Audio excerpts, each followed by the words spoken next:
Thank you very much. Israel, why don't you join us?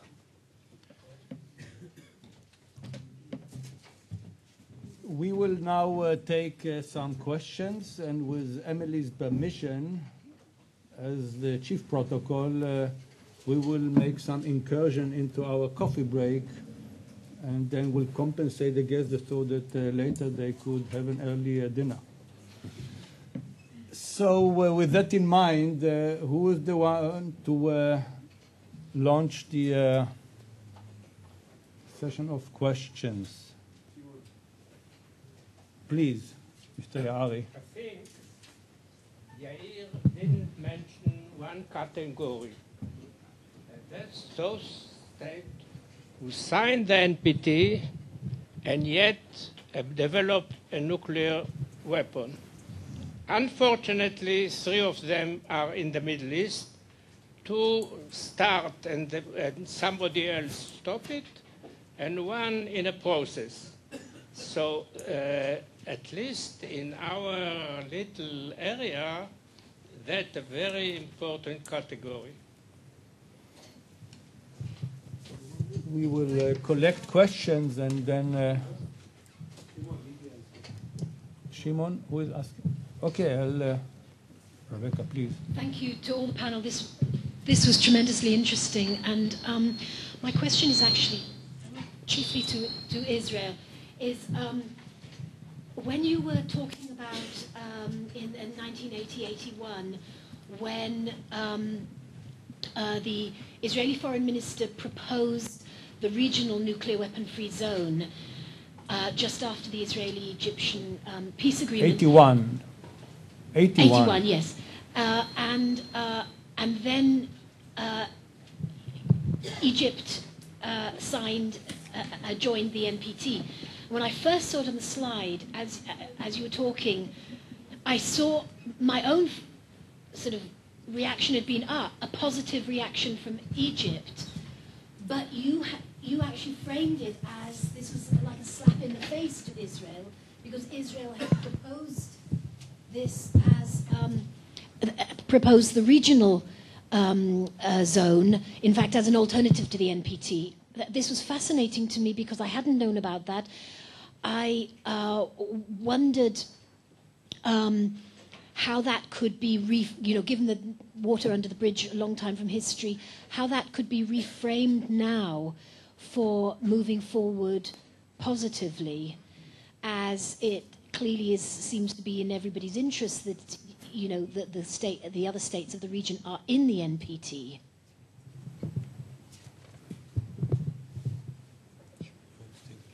Zaki, please.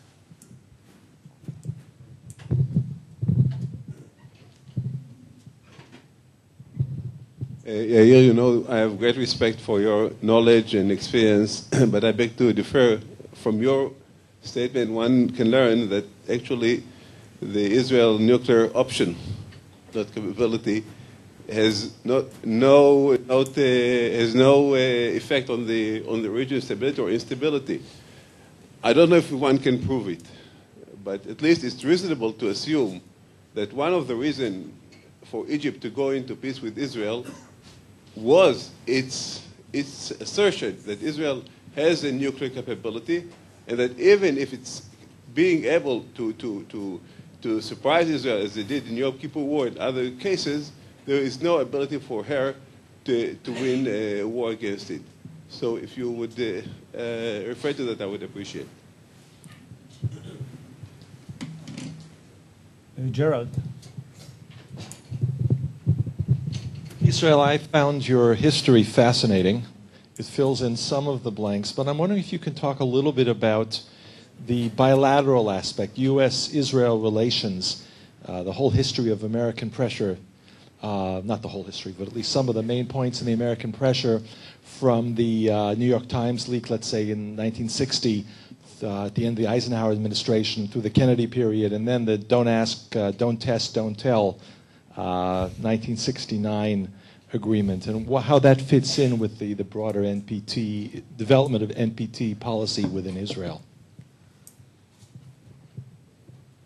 Okay. those of you would have time now to put questions, will please wait until we will conclude that round. Israel? I'm the first, okay. Okay. About your question on the Israeli proposal in the United Nations, actually in 1980, and the foreign minister statement in 81. It wasn't really a slap in the face. And I said nothing was really negotiated then between Israel and Egypt on this issue, as far as I know. Politically, it was very difficult for Egypt to do something else at the time. They could, of course, do something else, but the options are many, not only one. But Egypt actually took the position, as far as I understand it, to say, well, what we have done, the peace accord with Israel, is enough. We don't have to hug each other and too strong. Now, there was an attempt in the 90s. My presentation stopped at the early 80s. But there was an attempt in the 90s to do something different in the frame of the Arms Control and Regional Security Working Group. It wasn't successful. And from at least my point of view, it wasn't successful not because of Israel.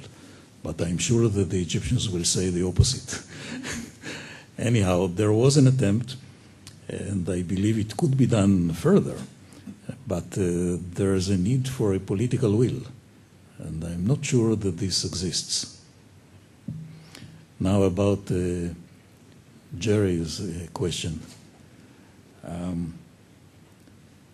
You know, I didn't want to go into this in my presentation. For sure, the 50s or late 50s and early 60s are not really related to the NPT. And we are, at least my presentation dealt with Israel and the NPT, not with many other aspects of the Israeli activity. Of course, there were discussions with the United States. The statement which I mentioned in the United Nations in '68, well, not the words, but the very statement, the fact that Israel will come and say something in favor of the NPT in the UN, this was really discussed with the United States. But I really don't want to go beyond that. Okay, Miriam, please. First of all, Avi's comment, we are right. I think this is something which was referred to already, and I agree. There were states that signed, ratified the NPT, became signatories, and cheated on it. That's a fact of life. However, I think I'll agree with Camille's notion that a very important international norm was created by the NPT regime, and although people can doubt the efficacy of international norms, and I would agree with some of the criticism, nevertheless it seems to me that the international norm of non-proliferation did become and did affect in many different ways, different levels of decision-making in different states in the international system. So it seems to me that the NPT, if we go back to the NPT regime, I don't think that cheating of the NPT necessarily invalidates the NPT regime. That's my main conclusion. I think the norm is still there, with its limitations, and states might continue to cheat to a certain extent. But the norm, and the more important, the whole universe that was created around the NPT, I think is still an important part of the international system. That's the first point. Zaki, about the effects of the Israeli nuclear capability on the Middle East, on the conflict and so on. There are I know that I'm in a minority in the Israeli community of observers, which is very small, basically, on nuclear affairs and so on. But I would hold to my guns. It seems to me that both in terms of deterrence and in terms of achieving peaceful relationships between Israel and its neighbors, it seems to me that altogether the Israeli nuclear capability has played a very, very small role. I think the Israeli nuclear capability has not deterred altogether any major conventional probe against Israel. And I think that all through the history of the conflict, the Israeli conventional capability was the most important deterrent and the most important element in Israel's overall security. I'm not against the Israeli nuclear capability, because it seems to me that any responsible decision maker in Israel that looks around the region and sees what's going on in the region must consider the Israeli assumed nuclear capability as an important asset for possible, potential, whatever future adverse developments in the region. So I think this is an important factor. But overall, both in historical terms, and it seems to me if we think about future possible eventualities, except in the case that Iran becomes a nuclear power, and then Israel, of course, must rely on her nuclear capability as a deterrent against Iran. But apart from that, it seems to me that nuclear weapons will remain as less important than the Israeli conventional capability. Similarly, about the peace with Israel, again, within this context, there is also the famous debate whether in 1973 the Israeli nuclear capability has had any effect on the Egyptian planning and so on. And I stick to my guns, as I said beforehand, and maintain what I wrote in my books and several articles, that it did not play any role in the Egyptian and Syrian planning, the Israeli nuclear factor. Similarly, about the peace process, I don't think that Israeli, or the image of Israel having a nuclear capability, affected in any significant way the Egyptian decision to become or to enter the peace negotiations. I think the most important factor is the Israeli decision or readiness to give back Sinai to Egypt. That was the factor that led to the Egyptian agreement to have a peace treaty with Israel. Let's assume that it was known that Israel, or open that Israel had a nuclear capability. And Israel would have even mentioned or declared its nuclear capability and refused to withdraw from Sinai. It seems to me that Egypt would have never signed a peace treaty with Israel. The important factor was the Israeli decision to withdraw from the Sinai. Thank you. Zaki, on that point, I had the opportunity to discuss with some high Egyptian officials that point, and it seems that Yair is quite clear on that issue, but what I found out from talking to a high Egyptian official was that the issue was controversial within the Egyptians' rank and file. The foreign ministry had pleaded with Sadat at that time not to take it too lightly and to give it up for the sake of a peace treaty. And they believed at that time that Egypt could have gone a bit further in trying to push, but finally it was Sadat's decision against the rank and file to go for the peace treaty and leave the nuclear issue aside. At another point where the Egyptians could have also theoretically played the Israeli nuclear was, according to that Egyptian official, 1995. At that time, they got the Middle Eastern resolution by the NPT conference, but rank and file felt that Egypt could have gone a bit further in seeking some other concessions for its willingness to extend the NPT. Yair, only one more point. You lumped North Korea, Pakistan, and India together, and I don't think that they belong to the same category because North Korea was a member and then decided in '94 somehow to opt out, whereas India and Pakistan were never members of the regime. But that's only... I lump them together only in the sense that they were declared nuclear powers, whereas Israel maintained its undeclared posture. Shimon, on that particular issue, I think there is indeed a specific problem about countries that cheat within the regime.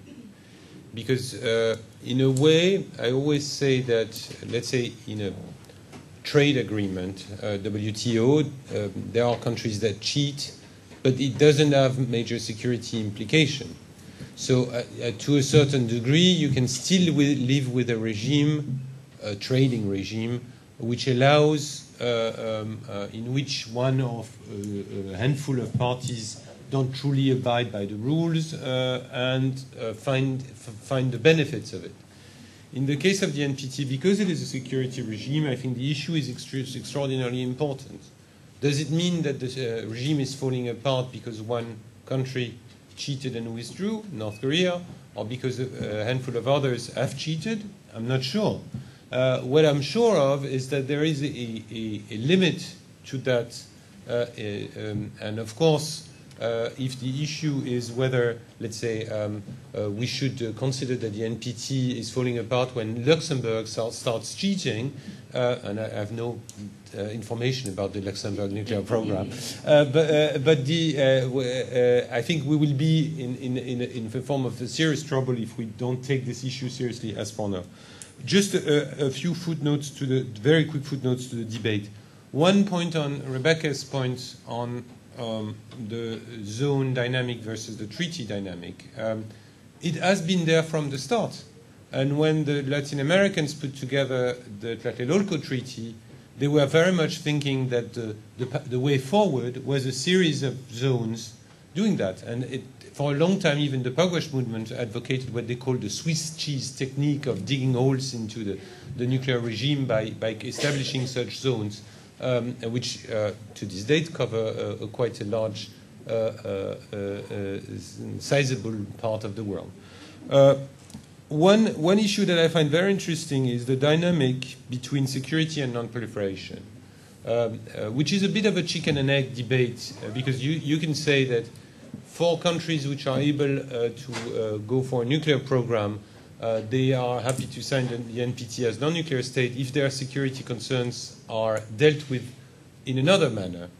And some have advocated that, for that matter, NATO was the best non-proliferation agreement ever, because it was, through extended deterrence, offering a tool for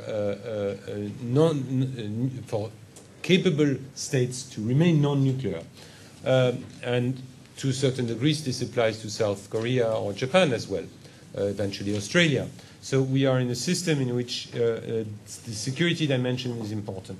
But it also works the other way around, because of the sort of security the NPT is providing in a series of regions. The non-proliferation agreements in, let's say, Latin America have enabled most of Latin American countries to go for the non-nuclear option, in spite of the fact that they had their own capabilities. So I think it's a bit circular. Last word on the issue of nuclear stability and Yair's point about the Cold War era versus today's debate. In a way, I strongly believe that strategic stability has evolved very much since the Cold War era. As some of you probably know, the strategic stability debate in the Cold War era was primarily bipolar, focused on the sort of offense-defense balance and the sort of how to manage the nuclear bipolar order. In today's world, it's much more complex because it involves a lot of factors which are complicating factors because it's a multipolar system, because it is a system in which For instance, you need to factor in missile defenses, including from states that don't have a nuclear capability, because it is a system in which you need to factor in also forms of conventional imbalances and so on and so forth. So it is making the search of stability more complicated and more sophisticated than in a pure traditional nuclear stability term. I'll stop there. Thank you. Let me conclude the session. I'm sure that those who would have liked to ask questions would have another opportunity. I do hope that the panelists have laid the at least historical background for our next sessions. And let me take this opportunity and please join me in thanking Ambassador Michaeli, Professor Yair Revon, and Camille Grant for their presentation. We will convene here in 20 minutes. Thank you.